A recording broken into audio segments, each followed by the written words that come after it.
అన్ని దగ్గరలో మూసివేస్తున్నటువంటి లూలు మాల్కి ఆర్కే బీచ్ వద్ద అత్యంత విలువైనటువంటి 13.78 ఎకరాలు లూలు మాల్కి దారాదత్తంగా ఇవ్వాలని నిర్ణయించుకుంటున్నారు.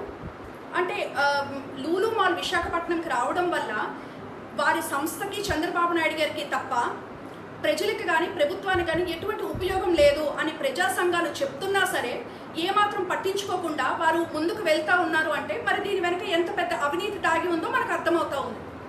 అలాగే రాష్ట్రంలో ఎక్కడైనా సరే ఐటీ ఆరాధిత కంపెనీలు ఉంటే ఎకరా 99 పైసలకి ఇస్తామని ప్రకటించడం జరిగింది.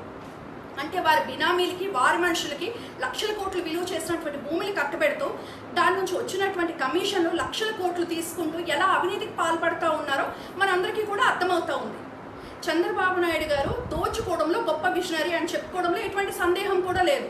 ఐఎంజీ భారత్ సంస్థకు 880 ఎకరాలు ఏ రకంగా కట్టబెట్టారో మనం చూసాము. ఊరు పేరు లేనటువంటి ఊర్సా కంపెనీకి ఎకరా 99 పైసలకే ఇస్తా ఉన్నారు.